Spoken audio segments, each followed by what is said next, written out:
Hello दोस्तों, प्रणाम, नमस्ते। आशा करती हूँ कि आप लोग अच्छे ही होंगे। एक हमारी बुआ सास की फरमाइश है। ये विवाह गीत उन्हीं का बताया हुआ है। उन्होंने बोला है कि तुम गा के दिखाओ तो मैं सुनूँ, अच्छा लगेगा, इसलिए मैं इसे दोस्तों गा रही हूँ। पुराना गीत है, विवाह गीत है बेटी का। अच्छा लगेगा तो लाइक शेयर सब्सक्राइब करना और कमेंट में लिख के ज़रूर बताना दोस्तों कैसे लगा। बाबा कौनी नगरिया जुआ खेला की हमका तुहारी गाया हो। बाबा कौनी नगरिया जुआ खेला की हमका तुहारी गाया हो। बाबा कौनी नगरिया जुआ खेला की हमका तुहारी गाया हो। बेटी पुरुबू नगरिया जुआ खेले की हमका तुहारी गाया हो। बेटी पुरुबू नगरिया जुआ खेले की तो का हमारी गाए हो। बाबा कांसा पीतरिया नाही हारा तू हमका कैसे हारी गाया हो। बाबा कांसा पीतरिया नाही हारा तू कैसे हमका हारी गाया हो। बेटी कांसा पीतरिया घर का लक्ष्मी ता तू पराया धाना हो। बेटी कांसा पीतरिया घर की लक्ष्मी ता तू पराया धाना हो।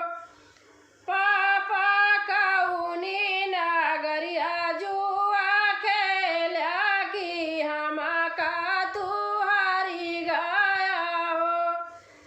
पापा कौनी नगरिया जुआ खेला की हमका तुहारी गाया हो।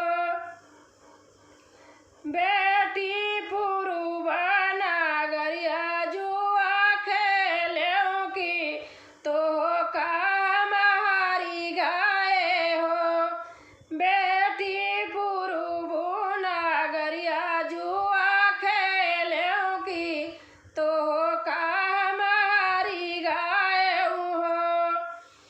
पापा कांसा पीतरिया नाही हारा ता हमका कैसे हारी गाया हो। पापा कांसा पीतरिया नाही हारा ता हमका कैसे हारी गाया हो। बेटी कांसा पीतरिया घर का लक्ष्मी ता तू पराया धाना हो। बेटी कांसा पीतरिया घर का लक्ष्मी ता तू पराया धाना हो। पापा कौनी चाचा कौनी नगरिया जुआ खेला की हमका तू हारी गाया हो। चाचा कौनी नगरिया जुआ खेला की हमका तू हारी गाया हो। बेटी पुरुब नगरिया जुआ खेलों की तो का हमारी गाए हो।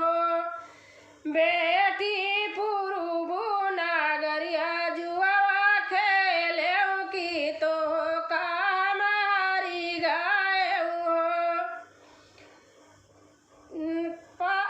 चाचा कांसा पीतरिया नाही हारा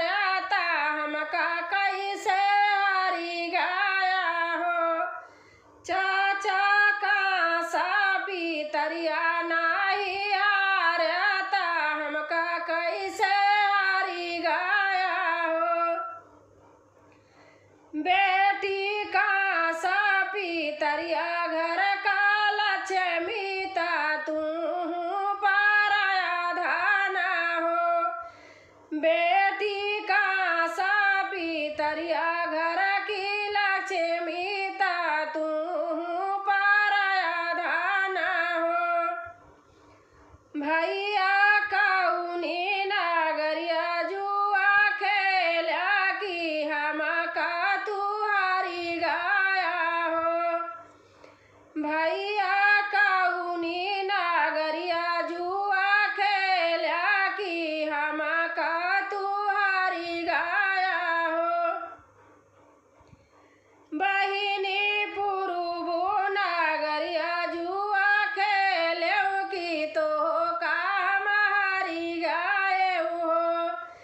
बहिनी पुरुबो नागरिया जुआ खेले की तो काम हारी गए हो। भैया का सापी तरिया नाही हारता हमका कैसे हारी गया हो। भैया का सापी तरिया नाही हारता हमका कैसे हारी गया हो। बहिनी का सापी तरिया घर का लक्ष्मी ता तू पराया धाना हो। बहिनी का सापी तरिया घर का लक्ष्मी ता तू पराया धाना हो। दोस्तों अच्छा लगा होगा तो कमेंट में लिख के ज़रूर बताना।